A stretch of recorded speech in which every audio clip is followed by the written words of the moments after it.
Personas que están conectadas a través del Facebook de EcoTV, que no se despeguen el día de hoy de esta transmisión en vivo, porque tenemos un invitado de lujo. Realmente a mí me complace que se haya tomado el tiempo de estar con nosotros esta noche, porque él aquí en la ciudad de Arequipa tiene muchísimos seguidores. Digo en Arequipa porque a nivel de Perú y a nivel del mundo también es muy reconocido por el arte que ha venido trabajando a lo largo de los años. Estamos hablando del artista visual Elliot Tupac, que nos va a estar acompañando en esta noche aquí en Conversando con Gonzalo Wills. Así que yo voy a darle la más cordial bienvenida a este espacio. Adelante, Elliot Tupac. Gonzalo, ¿qué tal? Buenas noches. Buenas noches a los que se van conectando por esta señal. Agradecido por este momento porque hace un tiempo estaba como ausente. En realidad estoy como muy ausente de las redes sociales, pero sí con mucha actividad que implica pues estar en el taller, ¿no? Y esta cuarentena, como a muchos, nos ha vuelto también como a ese espacio más íntimo. Y yo, el taller, que era mi espacio más íntimo, pues hace mucho tiempo que lo echaba de menos porque no estaba tanto tiempo en este espacio como ahora.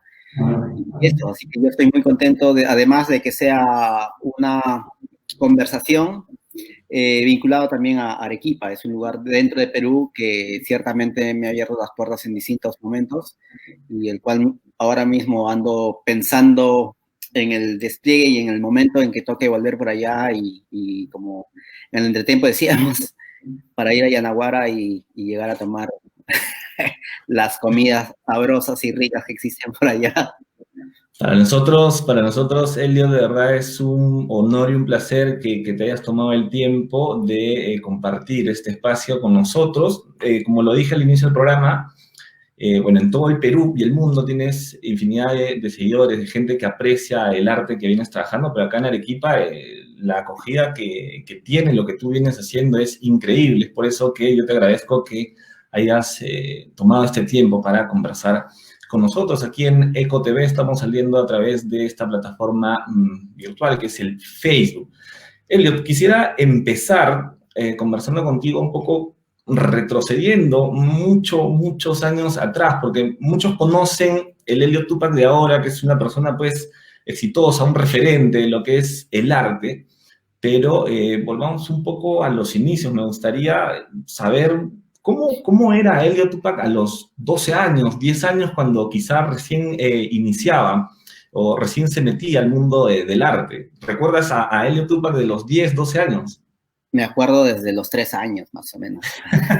Qué buena Tengo memoria. memorias muy fijas de cada momento. Yo siempre he hecho un ejercicio en mi vida de es como asociar los temas, canciones, a una etapa, a un momento. Entonces, evidentemente, cuando yo tenía 12 o 11 años, que eran los años 90 precisamente, me acuerdo todo el contexto también, ¿no? O sea, para mí es increíble porque cuando yo veo, ahora que me recuerdo que me lo preguntas, pues evidentemente era muy distinto a lo que incluso geográficamente es el lugar donde he nacido, porque antes era campo, teníamos la posibilidad de, justamente de disfrutar ese aspecto de la geografía que nos tocaba, y que ahora mismo la expansión urbana ha hecho que desaparezca y que quede una especie de oasis en ese espacio que es la casa de mi mamá, de mi papá, donde ellos se han permitido mantener en cierto modo ese pequeño oasis así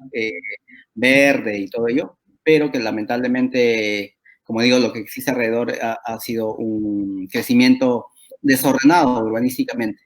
Y eso me da un poco de pena.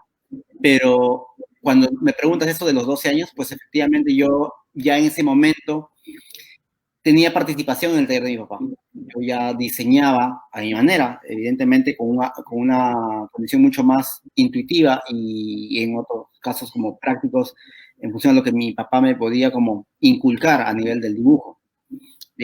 A todo eso, o sea, mi papá también es una de las personas que le encanta el dibujo, la pintura, y ha tenido una mirada siempre muy realista de la construcción de las cosas. Entonces, lo que yo he observado de mi papá desde niño ha sido esa cosa rigurosa y estricta de poder desarrollar el dibujo lo más cercano a la realidad.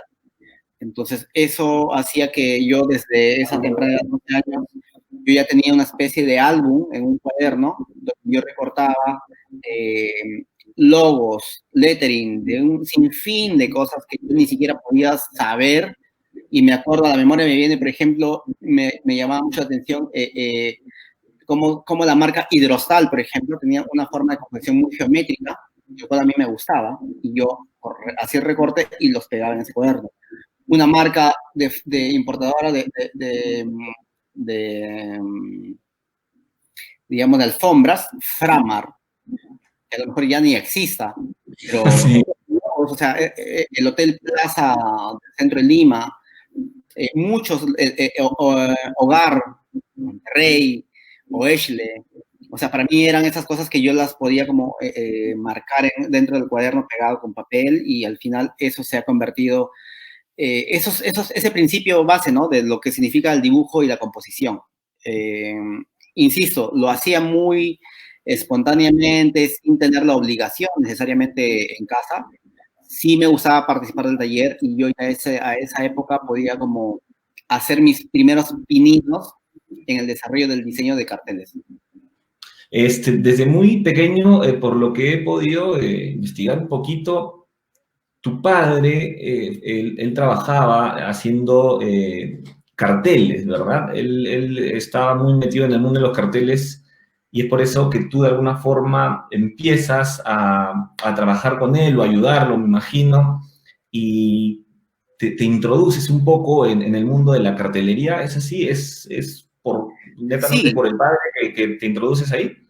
sí, claro. O sea, y además, hay que decirlo, fue digamos, una manera de participar de manera muy natural. O sea, no fue necesariamente como una obligación. En mi caso puntual, o sea, para mí fue una cosa, un modo de divertirme. De hecho, eso es cierto también entre lo que me ha pasado y le pasa a mis sobrinos, o le pasó a mis sobrinos en un momento, es que aprendimos a leer antes que a sumar o a restar, porque eran muchas letras en el taller, y es como que, pásame esa letra S, pásame la R, por favor, ahí. Entonces como que uno ya daba el ritmo a las formas, y evidentemente era una manera práctica de asimilarlo. ¿Cuántos hermanos son en casa, Elliot? Somos 8 hermanos, 4 varones, 4 mujeres. ¿Tú estás en el medio o eres uno de los últimos? Soy el tercero, fíjate. Soy el tercero, y todos mis hermanos, todos han pasado por el taller de mi papá. Las 4 mujeres, Marisol, Erika, Katy, Adairis, o sea, saben dibujar letras y recortar letras, o sea, son muy hábiles también. No se dedican a ello, pero como digo, hemos pasado por ese rigor de taller que teníamos, y ha sido el ejercicio a la vez, ¿no? De poder como concientizar de una manera distinta, quizás, como esa apreciación, digamos, de las formas.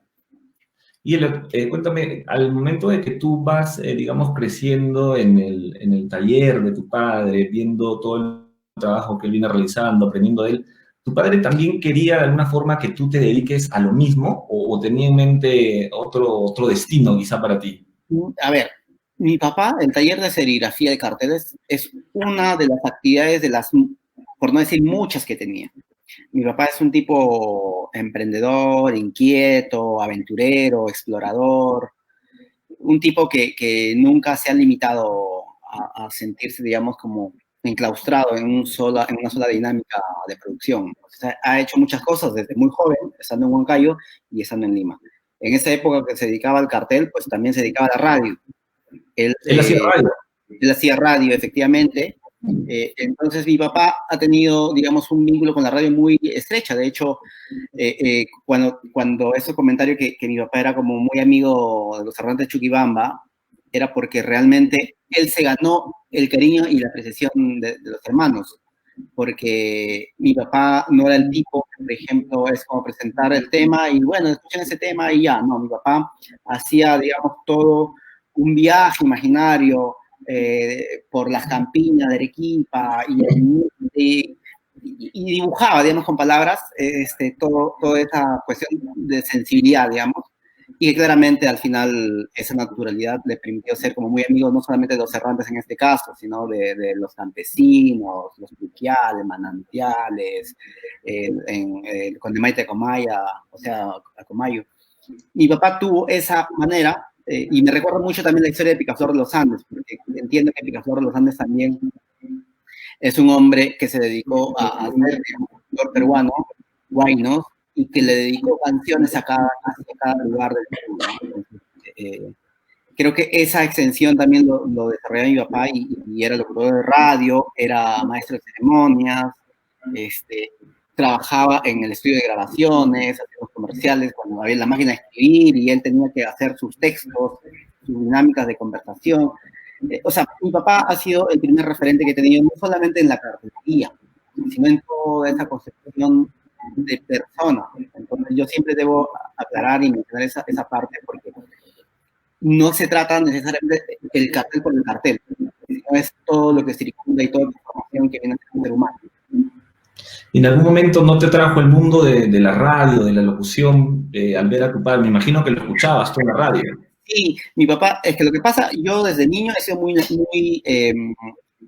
para adentro, un tipo muy no expuesto necesariamente al público. Entonces, yo recuerdo, porque mi papá me llevaba a la radio, él tenía como para él yo en ese momento era como un prospecto. Entonces,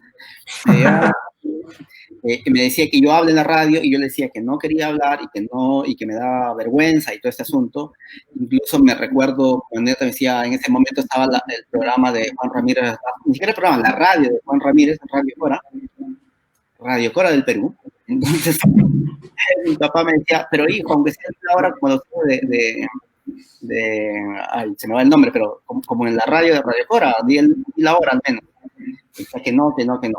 A todo eso mi papá, a Enzo, mi hermano, a mí, nos daba un diccionario y cosa que cuando él en la tarde, noche, venía también de la radio, pues nos hacía recrear una oración con la palabra del día, a ver qué hemos aprendido, ¿no? Entonces, de pronto era como, ya cuál es la palabra, y de pronto dice imprescindible, y ok, haz una oración con la palabra imprescindible, ese ejercicio, otra vez, creo que nos vinculó a no solamente el gusto por dibujar letras, no solamente el gusto por la cultura, no solamente el gusto por este oficio tan, digamos, humilde que es la cartelería, pero también con un valor detrás, ¿no? Porque el cartel no es una cosa gratuita que salió de la nada, sino tiene toda una referencia en el bordado Huanca, como si habláramos que de pronto desde el bordado arequipeño o tejido arequipeño salga una cosa gráfica recreada a nivel de otro soporte, ¿no? Entonces, hay muchas cosas, o sea, la cartelería para el caso ha sido una herramienta, un momento, pero que tiene mucho más que eso. Me has hecho recordar, Elliot, algo muy curioso que también me pasaba. Cuando yo me introduje al mundo del periodismo, bueno, mi padre es periodista y él a veces narraba partidos de fútbol. Y quería que yo narre partidos de fútbol, pero a mí me da mucho roche, muy tímido. Y me decía, bueno, ya, al menos lee los cambios. Sale, entra, cosas así, ¿no? O quién tiene amarillas, detalles así que para mí era muy complicado. Yo creo que uno nunca dejó de ser niño, Gonzalo. O sea, eso me parece importante, por ejemplo. Nunca dejó de ser niño, uno nunca en su momento más cercano con los amigos y esa cosa que te hablaba, pues, del fútbol también, que lo hemos compartido entre los amigos. Yo era muy fan en esa época de la Alianza Lima. Roberto Segarra, que en esos 90 era el locutor de radio, de radioprogramas, y yo imitaba la voz, ¿no? Era como los comerciales, ¿no? Era toda esa dinámica que era parte, o sea, tú no te podías, y digo, ahora sí me puedo desprender un poco del fútbol, pero antes era parte de nuestra propia convivencia social, los amigos, esa dinámica era parte. Entonces, cuando cuentas este vínculo que tú tenías con tu papá y tú, pues es un poco lo que me ha pasado también. Sí, estuve viendo un poco tu biografía también, Elliot, y veo que fuiste a la universidad, estudiaste o llegaste a cruzar algunos años de ciencias de la comunicación, ¿no? O sea, más bien estuve un año estudiando economía, que son los estudios generales en todo caso, pero, y eso yo lo aclaro, y cuando hago las charlas con los jóvenes, en realidad, si algo como ventaja yo tuve en la etapa de mi vida en general ahora mismo, es que no he perdido el tiempo. ¿Eso qué significa? De que cuando yo estudié economía, aun cuando no me gustaba, pues estos cursos de realidad nacional, en ese momento, fíjate que es la primera vez que yo leía a Matos Mar, a Hernando de Soto, y a mí me marcaron porque le encontraba desde mi manera un sentido a todo eso. Entonces, cuando pasé a comunicaciones, que fue ya el año 97 al 2000, no egresé como tal de comunicaciones, pero sí estuve muy vinculado, digamos, a todo ese proceso académico de la comunicación. De hecho, estaba clarísimo para mí que yo no me quería dedicar, por ejemplo, específicamente al periodismo. Y por varias razones. Como yo soy de esa promoción, aunque regresé, digamos, de esa generación de estudiantes del 97 al 2000 más o menos, pues se entiende también de que había ya todo este fenómeno de comunicación capturado por el gobierno de Fujimori y todo ese punto, y pues a mí me generaba como repulsión. Y yo, si algo de valor sí lo he considerado desde muy temprana edad, era libertad. Una libertad que va más allá de la libertad que te puede imponer la sociedad, sino la libertad personal, ¿no? O sea, yo puedo pensar de una manera y eso es mío, eso es inalienable, eso no se concesiona. Más allá que yo esté involucrado o estemos involucrados dentro de un sistema, ¿cierto? Que pues nos maneja, nos condiciona y todo el asunto, pero esa libertad que uno día a día se permite, pues esa nunca la he clarado. Cuando estuviste en la universidad, Elliot, las personas sabían más o menos a qué te dedicabas tú, a qué es lo que hacías, porque si mal no hago cálculos, eran más o menos los años 90 por ahí, y era una época en que quizá los conciertos que se promocionaban, los conciertos que promocionabas tú en los carteles que hacías con tu padre, no estaban muy bien vistos, era como que un poco separados, ¿no? Las personas, ¿cómo te fue en ese campo en la universidad? De hecho, esto es muy curioso porque mi propio padre tenía cierta, ¿cómo decirlo? Como cierto filtro con eso. O sea, razón por la cual mi papá, aún cuando hacía carteles para los grupos chicha y todo el asunto, mi papá estaba mucho más vinculado al folclore, porque culturalmente a él le interesaba mucho más esa parte en esencia. Razón por la cual, como digo, si bien es cierto, participó de la escena del cartel, produciendo carteles para los grupos, o sea, yo mismo, Elliot, ha diseñado, creo que para todos los grupos, o sea, en toda esa etapa. Lo que sí es cierto es que sea folclore o sea chicha, nunca fue bien visto en la etapa que me tocó. Porque ya estando en la universidad me preguntaron, y eso también lo he contado alguna vez, y me preguntaban, oye, Elliot, ¿a qué te dedicas o qué se dedica tu familia? Y yo le decía, pues hacemos carteles. Y no quiero precisar en las palabras exactas, pero simplemente fue como denostado, vituperiado el tema de, ay, los carteles chicha, y no sé, los adjetivos que podían salir al respecto eran dolorosos porque uno no se espera eso. Y yo no lo esperaba. O sea, pensaba que en una universidad la gente se iba como a educar, lo cual yo siento que sí lo hice, pero parece que en otro caso el prejuicio siempre se anteponía. Te apuesto que, te aseguro que ahora se mueren por tener un polo con alguna frase tuya ahí en el pecho, o sus hijos están pidiendo que les compren por ahí quizá un polo con alguna frase tuya y tu tipografía. Lo bonito es que, sí, es verdad, ha pasado el tiempo y me he encontrado más de una ocasión con amigos de la promoción de San Martín y pues sí, es parte de la anécdota, ¿no? Todo eso que conversamos es como que, claro, me dice, pues serio, entiéndeme, tenía 17 y 18 años, ¿no? Entonces, y claro que lo entiendo también, o sea, no es que yo haya quedado, digamos, con ese rezago de fastidio, sino en este momento se convierte como en la anécdota, ¿no? Porque realmente es así, a mí yo creo que incluso ese sería, y para sumarle a todo ese tema de la propuesta que planteó en los años venideros, eso suma, porque ese momento para mí me descolocó a tal punto que yo decía, pero ¿cómo ellos ven de una manera muy sencilla y práctica eso que desarrollé? Y aparte, que de mal gusto. Entonces yo no entendía porque yo estaba fijado en el dibujo, en las formas de las letras, así como existe la figura de retrato humano, pues yo consideraba que las letras, por supuesto, eran una arquitectura de construcción, lo cual ellos no lo veían, ellos veían como el color y además como el color está asociado a lo popular, pues había una negación inmediata. Una curiosidad me da, en la universidad, en tu época, me imagino que los trabajos todavía los hacían en papelotes. ¿Te elegían a ti para escribir, quizá ahí por la letra bonita, o te salvabas de esa tarea? Uy, eso se remonta incluso ya al colegio. O sea, yo ya en el colegio tenía... A ver, imaginemos un cuaderno mío, generalmente era buena letra, porque siempre se cuidó que tenga buena letra, bueno, buena letra, y siempre corrida, porque en ese tiempo, noventas, ya había una generación que escribía en letra imprenta. Ah. Claro, y yo, por esa formación familiar, pues letra corrida, mi hermano hizo letra corrida y todo el asunto. Y ya yo, en cierto modo, como que yo siempre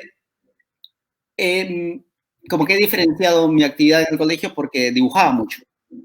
Entonces mis cuadernos tenían muchos dibujos. Ya de principio era como, por favor, esa carátula tiene que estar lo mejor que se pueda, ¿no? La carátula. Ya la hojita que doblabas por ahí, primer bimestre ya tenía lettering. Llegaba evidentemente después de los dibujos, segundo bimestre, una cosa decorada, muy bonita, segundo bimestre. Mis amigos sabían de eso y cada vez que había revisión de cuadernos de alguna asignatura, en el lugar que yo estoy, al costado, automáticamente se armaba, porque ya se sabía como un código donde mis amigos, no todos por supuesto, pero los que necesitaban que se les dibuje o que se les tunee algo el cuaderno, así como disimular, mientras el profesor está revisando, ¿no? El 20, ya, cuaderno, el 21, y pasaban por ahí y yo inmediatamente dibujaba. Y yo de memoria ya sabía muchas formas de rostros que son clásicos en nuestra etapa escolar. O sea, Miguel Grau, Alfonso Ugarte, Bolognesi, Cáceres. Los tenía ya como mapeado, digamos, estructurado. Entonces, como que, claro, dibujaba como una caricatura rápido, práctica y... Bien, vamos a leer algunos comentarios, Elliot, que tenemos a través de las redes, a ver si me ayudan colocando algunos de los comentarios que se han hecho presentes.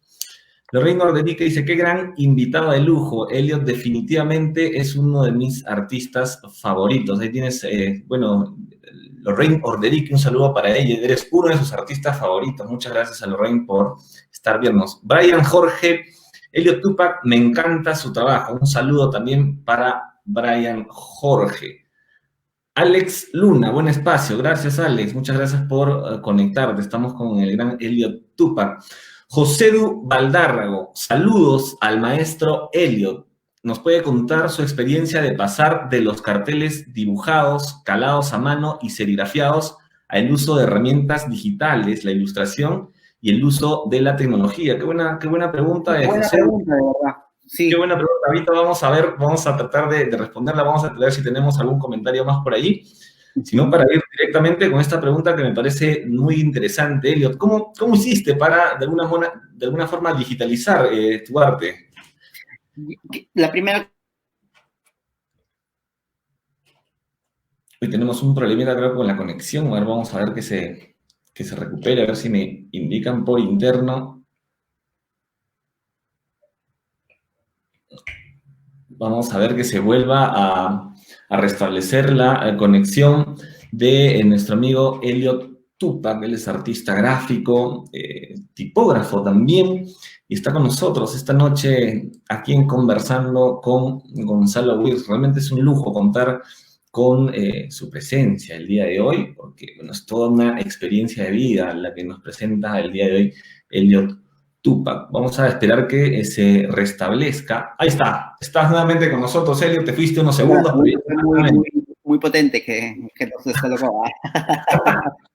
A ver, responde esa pregunta porque me parece muy interesante, Elliot. Voy a tratar de sintetizarlo y ser muy sucinto en la explicación. Decía yo que no tenía ningún prejuicio, no tengo ningún prejuicio con los elementos que sumen digamos, al desarrollo de un trabajo. Entonces, cada vez que he identificado un problema, pues he tratado de solucionarlo. Entonces, ¿qué pasa? Un momento de mi vida ha sido dibujar a mano, calarlo, serigrafiar y tener un diseño. En otro momento, cuando ya me pedían que yo diseñe el lettering para algún producto o logo, pues diseñaba y de repente le pasaba a la agencia el dibujo para que ellos lo vectoricen. Y lamentablemente no es que tengamos una cultura de percepción de la tipografía del lettering. Entonces, cuando vectorizaban, había muchas desconsideraciones de proporciones que al final el logo no era como lo que yo necesitaba verlo. Entonces tuve que aprender a vectorizar y ya yo encargarme de vectorizar las letras. Y eso ha sido básicamente siempre parte del proceso, ¿no? Yo siento que la parte análoga del proceso es importantísimo como la parte de tecnología. Entonces nunca he entrado en conflicto de validar solamente mi trabajo manual y que el trabajo de tecnología no es necesario, sino que todo lo contrario. Y ahora mismo, justo cuando hablaba de ese tema de que ahora quizás no ando en las redes sociales, pero he aprovechado para desarrollar un proceso que tiene que ver más como estudio de diseño, por ejemplo. O sea, lo aclaro, o sea, he sido diseñador, pero muy específico, hablando de lettering y tipografía, más no un estudio de diseño que se encargue de desarrollar identidad de marca. Pero ahora yo estoy en ese campo, estoy armando una suerte, digamos, de portafolio en función a los clientes últimos que hemos recibido y al cual en esta comunicación, como ahora mismo, se les ha planteado de que ya con las letras todo bien, pero que necesitamos hacer más cosas, ¿no? Y eso me parece como importante. Y ahora, y no es que la tenga que hacer solo, lo trabajamos en equipo, porque yo, Elliot, no es que tenga que cubrir todo, digamos, el conocimiento de lo que significa identidad de marca. Y eso me parece tan bonito porque al final nunca uno se ha quedado restringido a un solo momento. Y eso podría yo asumirlo sin soberbia de que puede ser como el pequeño diferencial en esa dinámica donde no me ha agarrado de algo específico y quedarme en eso, ¿no? O sea, siempre cada cosa me permite, pues, mostrar el trabajo, pero también como un impulso para desarrollar una siguiente propuesta. Entonces, ahora mismo, como digo, me parece que la parte de tecnología, evidentemente, ahora por ejemplo, ahora trato de pensar justamente en temas de tecnología, donde ahora mismo es importante y necesario como manejar otros códigos visuales y todo ese asunto, pues estoy como muy pendiente de esa dinámica. Elliot, a mí me causa curiosidad, si bien es cierto, tú realizabas carteles con tu padre, publicitando algunos conciertos, digamos, ¿en qué momento Elliot trasciende y lleva este arte a plasmarlo en lo poético, en lo político, incluso también en lo patriótico, ¿no? Ya haciendo intervenciones quizá en murales, cosas así. O sea, no solamente en promocionar, por ejemplo, un concierto de los Chapis, sino en crear un verso súper pequeño pero impactante con el tipo de letra que tú utilizas. ¿En qué momento te animaste a realizar eso? Eso ya yo venía, hay cosas como de taller, como esas cosas que yo siempre también, no es que recomiendo, pero cuando converso con amigos sugiero. Mientras yo no tengo nada concreto como propuesta, pues no la estoy mostrando. Entonces, ¿qué pasa con eso? Que yo, en mi propio impulso de hacer algo, estaba como desarrollando criterios de comunicación. Y cuando el 2006 más o menos bueno, 2004 me convocan para trabajar en la gráfica de Mad in USA, la película de Claudia Llosa, y a partir de ello se me abre un sinfín de opciones también porque me empieza a acercar y yo empiezo a colaborar con artistas plásticos en el proceso de serigrafiado. Y cuando empiezo a salir a la calle, en realidad lo primero que se me ocurre pensar es como hablar evidentemente como de peruanidad, ¿no? Y para ser más específico, 2010, donde ya yo vengo de Chile y vengo como en cierto modo como con una sensación de que afuera ya había hecho algo pues, que para mí al menos era importante, ¿de acuerdo? Entonces yo cuando llegué a Lima me dije, ojalá que en un momento quiero pasar esta estética del cartel chicha a la calle, con otro contenido. Y lo primero que hice efectivamente fue un autorreconocimiento, hablo también mucho, ¿no? En este momento yo no entendía dinámicas que tienen que ver con el espacio público. Entonces yo pinté, decía el Cholo Soy, en mención al título de la canción de Luis Abanto Morales. En esta frase yo me veía reflejado. Y además mi propia concepción de lo que significa la actividad, ¿no? Cholo para mí simplemente se incorporaba la idea del mestizo. Realmente Perú, desde mi concepción, eso éramos, ¿no?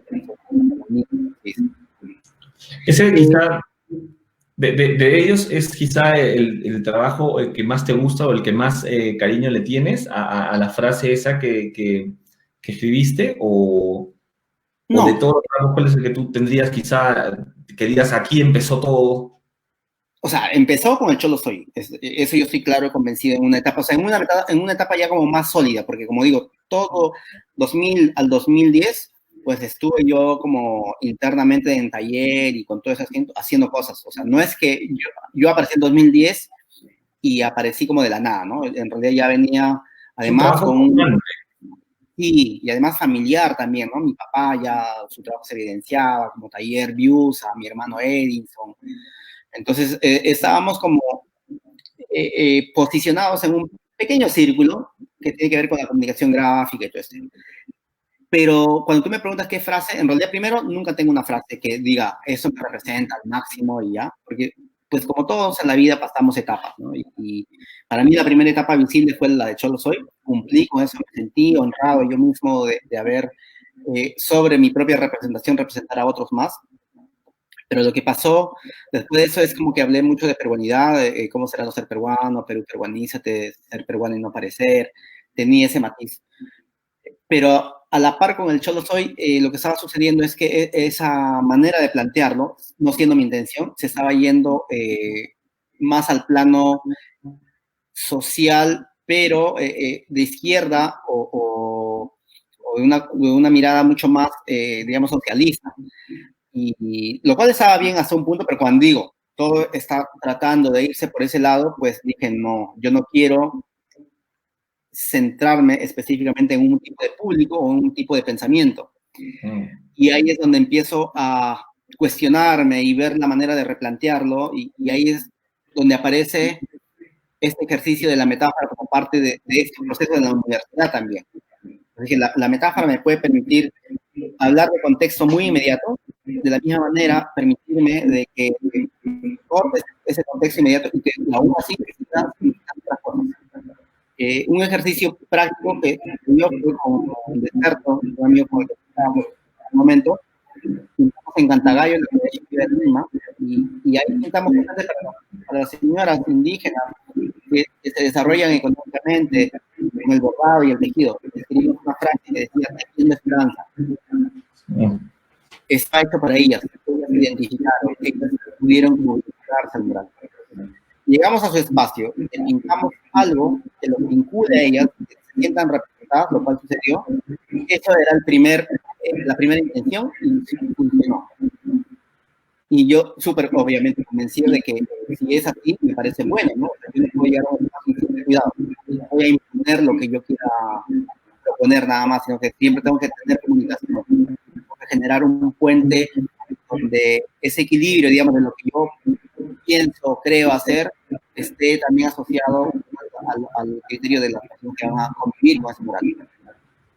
Pero este ejercicio, Gonzalo, que termina esta idea, ese ejercicio del tejiendo esperanza en redes sociales, pues ya no tuvo control, porque ya dejó de ser cantagallo, dejó de ser la comunidad, para convertirse en un elemento ya en el aire.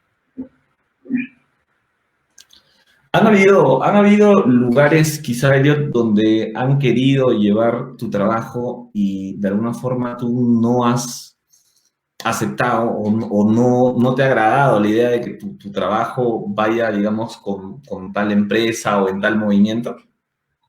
Sí, sí, sí, sí. Varias cosas. A nivel de, digamos, de encargos de las marcas, pues yo he separado con qué marcas sí, con qué marcas no, y básicamente tiene que ver con un criterio de responsabilidad, o sea, ética y responsabilidad. No, literalmente, eso siempre ha sido así, y un caso muy puntual de estos últimos tiempos, en tiempos de pandemia, no voy a nombrar la marca de cerveza, pero se me convocó para hacer lettering con unas frases muy del barrio, pero que a la vez podían tener una connotación, digamos, como de poner énfasis en apodos y estereotipos que realmente ya, pues, que no soy me tuve que disculpar, y siendo un trabajo que lamentablemente era importante. Y no lo podía hacer, porque yo vengo construyendo, digamos, un imaginario, tiene que ver con las consideraciones al ser humano, al amigo, al ciudadano, pues no puedo hacer nada contra eso, porque no quiero y no me representaría nada de lo que hiciera de esta manera. Entonces, sí, he cuidado mucho. Después, he cuidado mucho que más allá que existan los estereotipos también a nivel de gráfica, pues piensa que esa gráfica popular y tiene que representar esto de aquí y del otro. Bueno, los restaurantes, por ejemplo,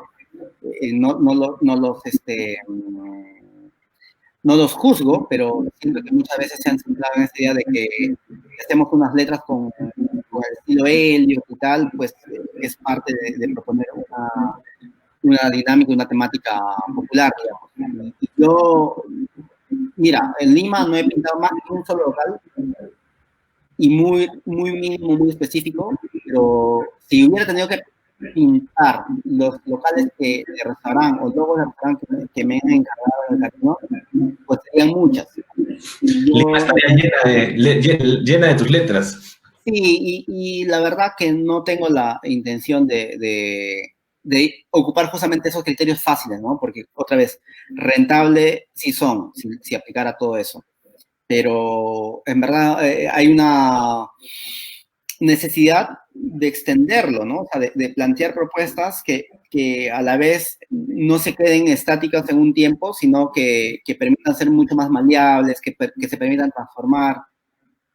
Como ahora mismo que me estoy, como te decía, permitiéndome con el estudio de poder desarrollar procesos que no tienen que ver nada más con la concepción de un lettering y una tipografía para un requerimiento específico en comunicación, sino extenderlo más allá, ¿no? Todo un universo más allá de las letras. A mí el periodismo, Elliot, me ha dado la oportunidad de conocer personas que admiro. Esta entrevista es un claro ejemplo que me permite de alguna forma conocerte un poco, conversar contigo, porque eres una persona que admiro. Me imagino que en tu caso también tu trabajo te ha llevado a conocer a alguna persona que admiras, algún cantante que admiras, algún grupo que admires.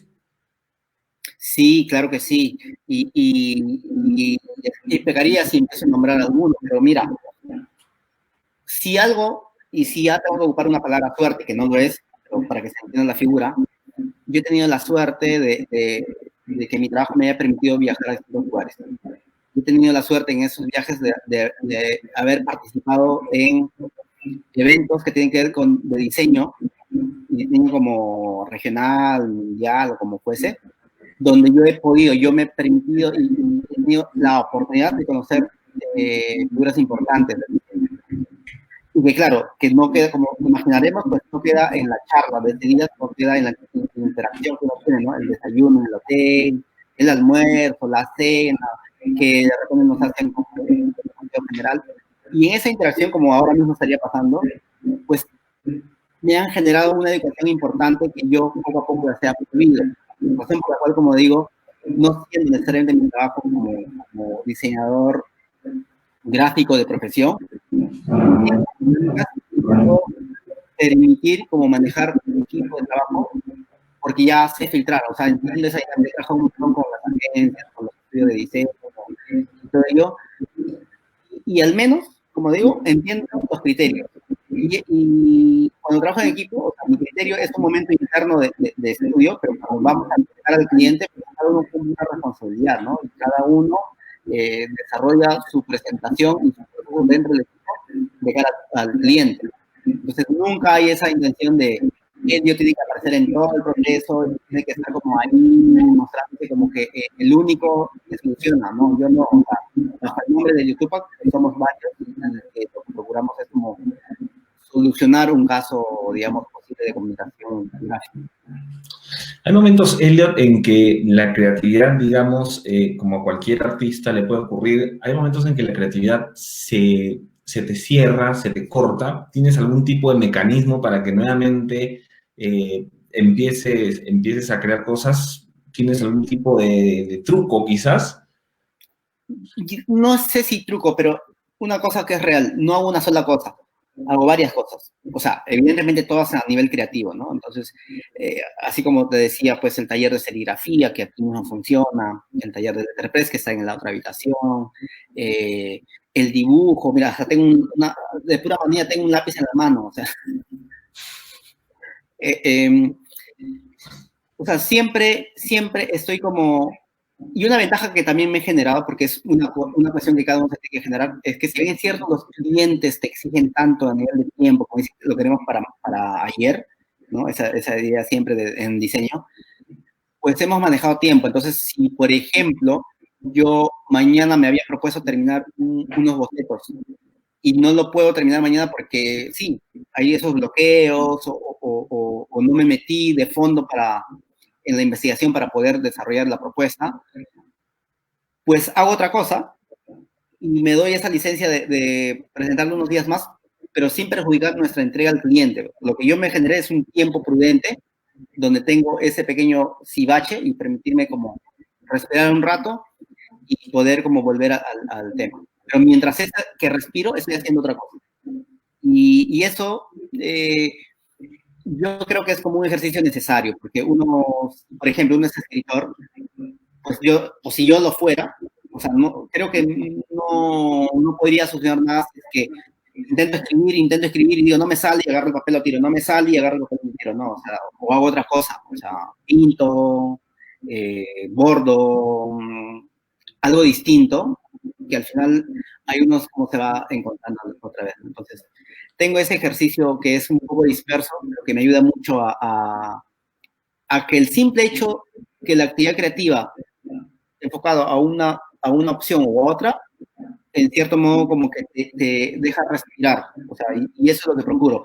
Lo que les decía, no estoy ahora mismo muy metido en las redes sociales, pero para mí ese es un respiro, o sea, yo no me afecta, por ejemplo, esa dependencia de redes sociales, como seguramente a mucha gente digamos, a los millennials, menos mal ya no participo de este año 78, hay una preocupación por la aprobación, hay una preocupación por qué sucede en redes sociales, por esto de los likes, por el tema, ¿no?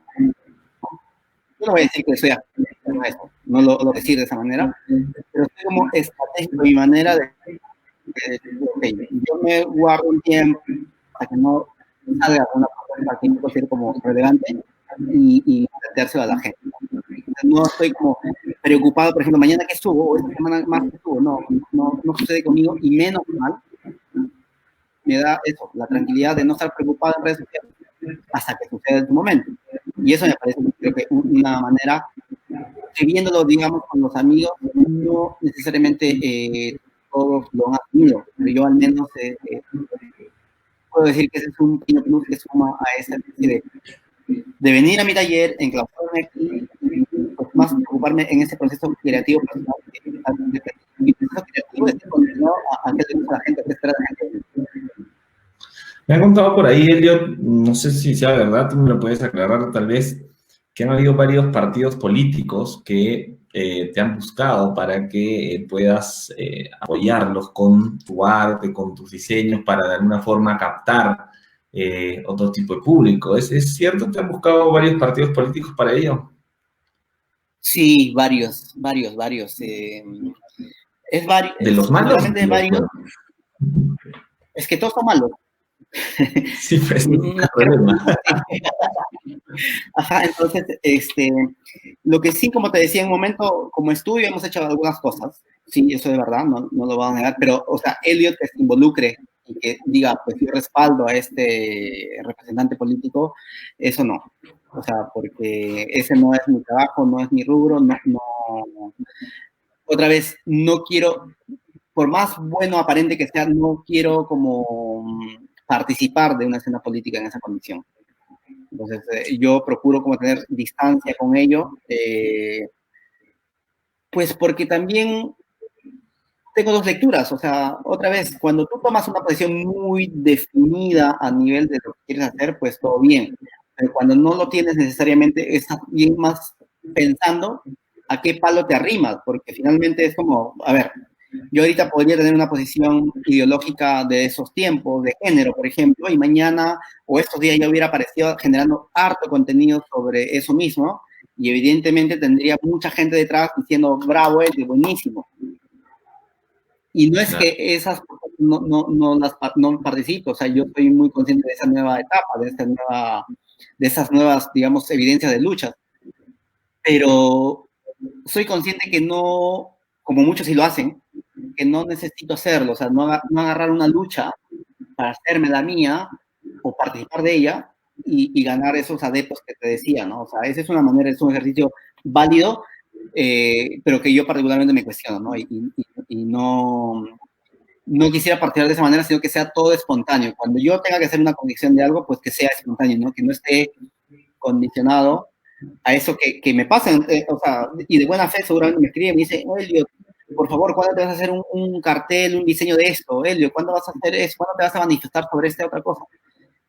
Me encantaría hacerlo, tengo opinión sobre eso, pero esas opiniones las llevo siempre al plano de la conversación, así como contigo ahorita, o con mis amigos cuando vienen acá, o con los distintos, pues el tema político es parte de, lo conversamos ahí, discrepamos claramente, pero a nivel laboral prefiero mantenerme en lo que me gusta a mí y de lo que yo, o sea, sintetizando toda esa parte de lo que estoy explicando, es como que me gustaría siempre de que esa manera y esa forma de ver la vida se siga viendo en mi trabajo.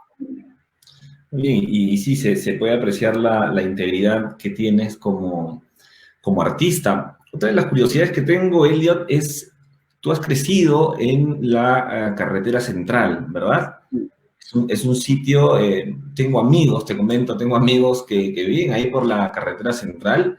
Eh, no es un sitio muy tranquilo que digamos, y ahora mi pregunta va, ¿cómo hizo Elliot Tupac para salir, por ejemplo, en la portada de Somos y no salir, pues, en las páginas policiales, quizás, ¿no? O sea, ¿cómo hizo ese, claro, ¿no? Ahí, o en un alto al crimen, algo así, ¿cómo hizo para salir Elliot Tupac en Somos, por ejemplo, ahí en primera plana? Sí, eso también lo he analizado, no solamente en mi persona, sino en otras cosas, ¿no? Yo he sido consciente cuando justamente se ha prejuzgado, cuando ponte de la familia de delincuentes, pues el hijo es delincuente. Puede que sí sea un patrón que se repite, y también me he dado cuenta que en otras ocasiones no sucede, ¿no?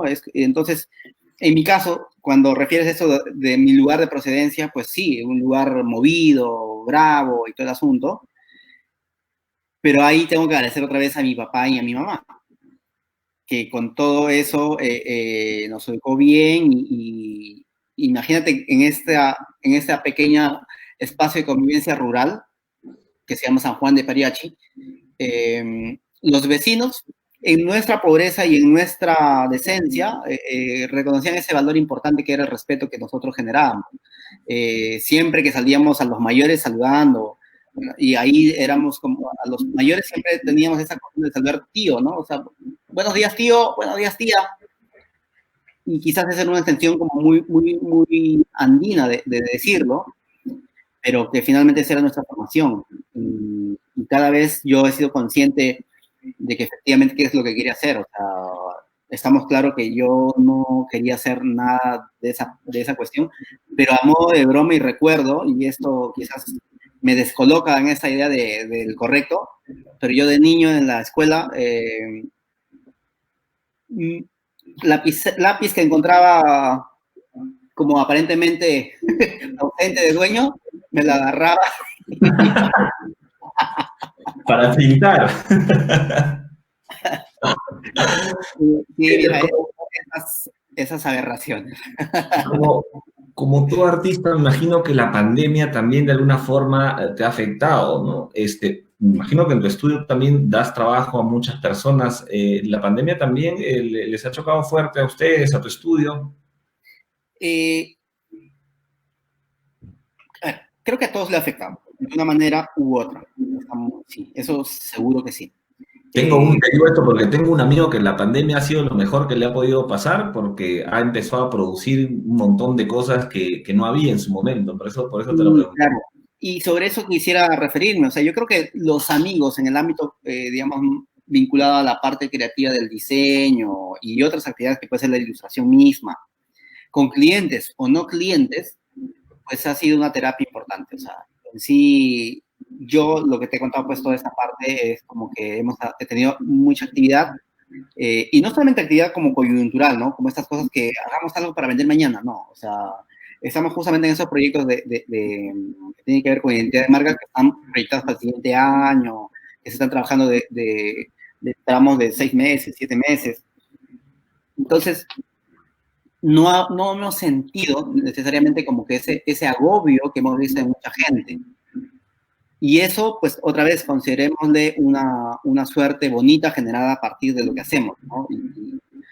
Y a nosotros, nos tiene como muy tranquilos, pero a la vez no conformes, porque siempre estamos, hoy día hablábamos en el taller, por ejemplo, de que si bien es cierto, esa nueva etapa de estudio está muy bonita y está muy chévere porque es algo distinto que hacemos y todo el asunto, estamos ahora cuestionándonos, por ejemplo, de que, bueno, en paralelo nos toca producir ahora, porque antes Elliot, el taller de Elliot, producía propuestas personales de cara al público. Y ahora decimos, pues, hay que producir. Y o sea, eso de guardar como secretos de lo que yo voy a hacer, tampoco las comparto, o sea, no es el estilo mío de decir, no, ya se vienen nuevas sorpresitas, no, o sea, yo ahorita mira, estoy en varios, ¿ya? Una, estoy terminando de rearmar mi taller de serigrafía, porque me voy a poder a producir como loco serigrafía, cosas que tengo como diseño preparado y si quiero producirlas yo siempre, ¿no? En mi taller, como de tipo.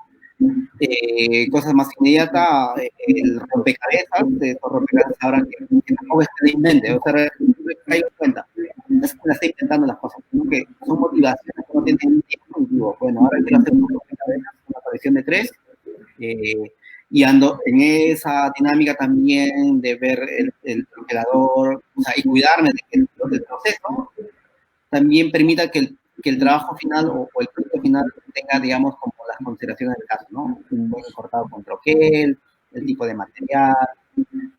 Entonces no hay manera, y eso lo pongo así en ese momento, no hay manera de haber llegado a un punto de estar como agobiados de la pandemia, del encierro.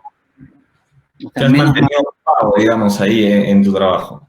Y claro, y eso, otro resumen de eso es que justamente cuando hablamos con amigos y todo, les digo, a modo ciertamente real, de que para mí el trabajo se volvió una terapia en esa pandemia. O sea, estar ocupadísimo todo el rato, o sea, me hizo así como sentarme. De hecho, también hice que no estaba pendiente de noticias, estaba muy enfocado en el asunto, porque los primeros meses era como, ay, prender ya la noticia era como el fin Todos del nos mundo. vamos a morir. Claro. Entonces, hago esas cosas de estrategia. ¿Qué cosas me pueden generar como un malestar? Pues las evito. ¿Qué cosas me pueden generar un bache? Las evito. Las relaciones tóxicas las evito. Amigos tóxicos, ¿no? O sea, hay que evitar esas cosas que uno a veces tercamente o por el afán de que pensar que las cosas pueden mejorar, es que seguramente pueden mejorar, pero yo no quiero correr esos riesgos. Entonces yo prefiero como cortar de una cada cosa que puede generarme un problema. Vamos a leer los últimos comentarios, Elliot, porque ya el tiempo es el que apremia muchas veces, así que vamos a leer los comentarios que nos van poniendo la gente. Vic Wirse dice, buena, muchas gracias a Vic Wirse por estar viéndonos. Morquis Picoaga Cruz, eres un grande, Elliot, es un lujo escucharte, buena entrevista, muchas gracias para Morquis Picoaga Cruz. Realmente, como te dije, Elliot, aquí en la ciudad de Arequipa tienes mucha gente que te sigue y aprecia muchísimo tu trabajo. ¿Cuándo te vamos a tener por aquí, Elliot? Quizá interviniendo algo, dejándonos algo ahí para todos los... Yo tengo un cariño, o sea, a ver, un cariño por tantos lugares que me ha tocado ir, pero puntualmente Arequipa, porque primero, fíjense que mi primer amigo oficial en Arequipa fue Diego Sanz. Y Diego Sanz es un diseñador tipográfico y que enseñaba en las escuelas de diseño allá, que ahora mismo ya enseña en la UPC. Pero es entre esa inquietud de buscar contactos vinculados al lettering y ello, encontré a Diego Sanz 2010 y desde esa época somos amigos. Luego me ha permitido ese trabajo mío, pues yo creo que mínimo habré estado 10 veces en Arequipa.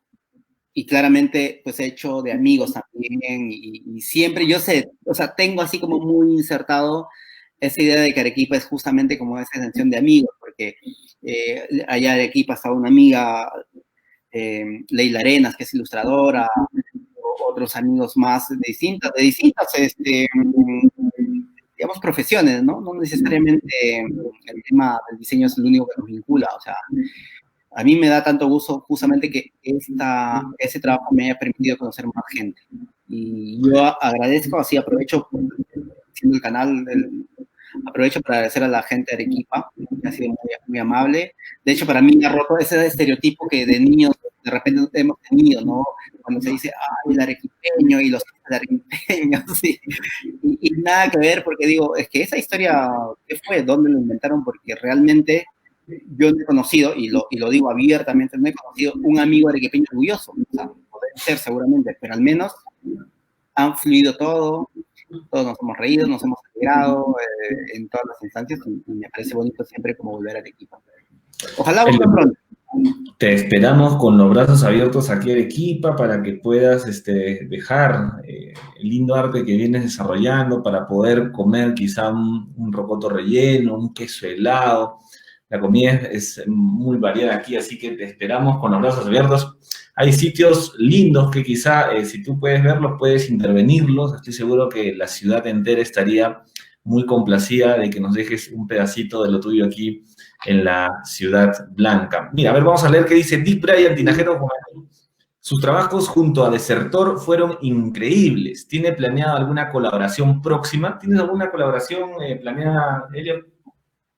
Mira, no una colaboración próxima en esa medida, pero el día domingo yo visité a Daniel, a Desertor, que él vive en Magdalena, acá en Lima. Estuve ahí almorzando y nos quedamos parte de la tarde y conversando. Justamente siempre recordamos estas cosas agradables de cuando pintábamos juntos. Y sí, yo también tengo la voluntad, él también lo tiene. Hay varios proyectos que se nos invitan de manera conjunta y que a veces tratamos de ver. Nos invitaron para participar de un evento en Huancayo. Ahora último nos invitaron para Tarapoto, pero dijimos que este año ya es complicado, pero nos encantaría. Pero le dije, Daniel, pues hagamos alguna producción juntas, o sea, que tiene que ver con desarrollar algo que nace de ese entusiasmo que tenemos y hacer juntas. Yo respeto y admiro mucho a Daniel. Yo creo que justamente esa condición me ha permitido que trabajar con él haya sido beneficioso y haya sido un aprendizaje mutuo. O sea, eso me parece rescatable de esa amistad que tengo con Daniel, porque nunca fue, o quiero llevarlo en este entendimiento, nunca es nada más como pintar por pintar o hacer por hacer, ¿no? Siempre fue como ese pequeño ejercicio de la reflexión, qué hacer, razón por la cual, insisto, el trabajo cuando inicia justamente en Maya.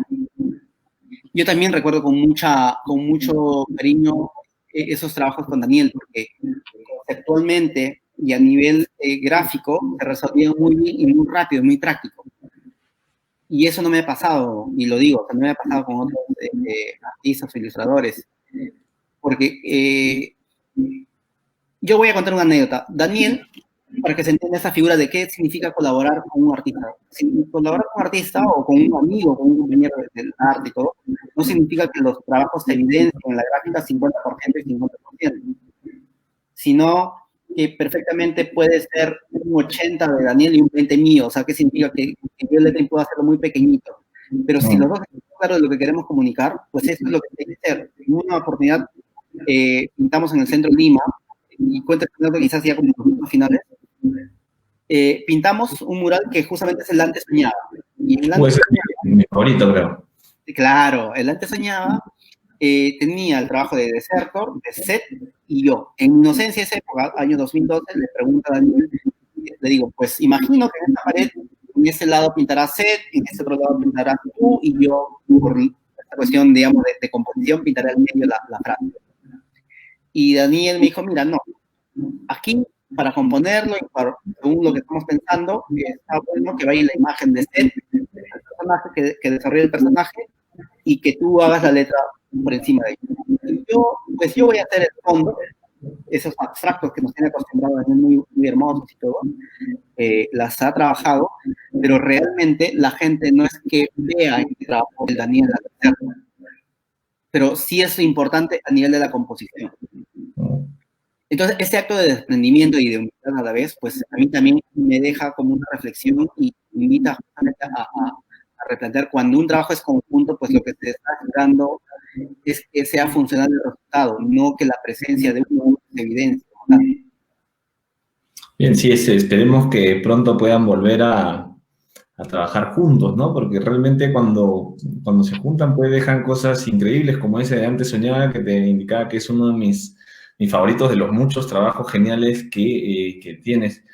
Tengo que agradecer antes de culminar, Elliot, a los auspiciadores, si no me van a matar. Así Claro que que sí. vamos a agradecer a Aesthetic Dents, Clínica Dental, que ya está atendiendo como siempre, con todos los protocolos de bioseguridad. Separen sus citas ahí al 054 20 34 49 y al 991 12 79 34. Gracias a Clínica Aesthetic Dents. Agradecemos también a Finansur. Te ayudamos a salir adelante. Muchas gracias a Finansur.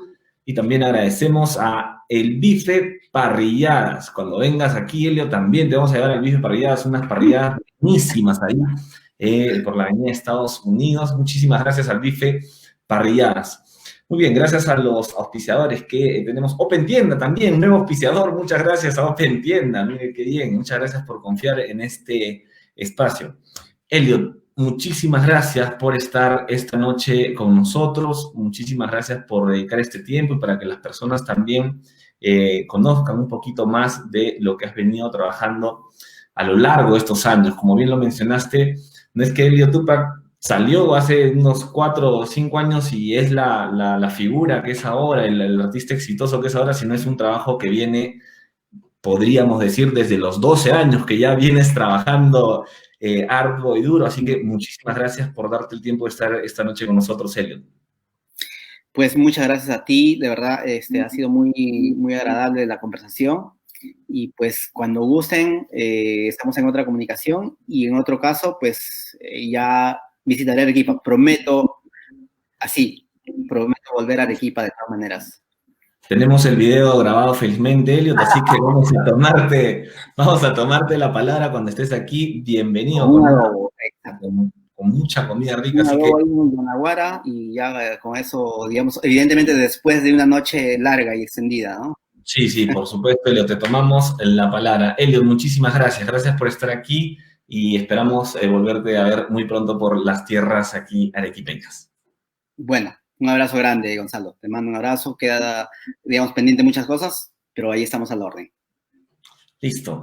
Amigos, ha estado conmigo esta noche Elliot Tupac, artista gráfico, uno de los artistas más exitosos que hay actualmente en nuestro país y que nos ha representado muy bien en otros países, tanto de Sudamérica como de Europa también. Hemos visto muy exitoso por esos lares, así que muchísimas gracias a él y muchísimas gracias a todos los que se han conectado a través de la plataforma de Eco TV. Los invitamos a que puedan compartir esta transmisión. Ahí estamos viendo algunos de los trabajos de Elliot Tupac. Quédate en casa, sobre todo quédate en casa porque seguimos en pandemia. Y piensa en verde también, ¿sí? Piensa en verde. Muy bien, muchísimas gracias a todos los que se han conectado. Conmigo será hasta el día domingo a las 9 de la noche. Que tengan muy buenas noches. Chao.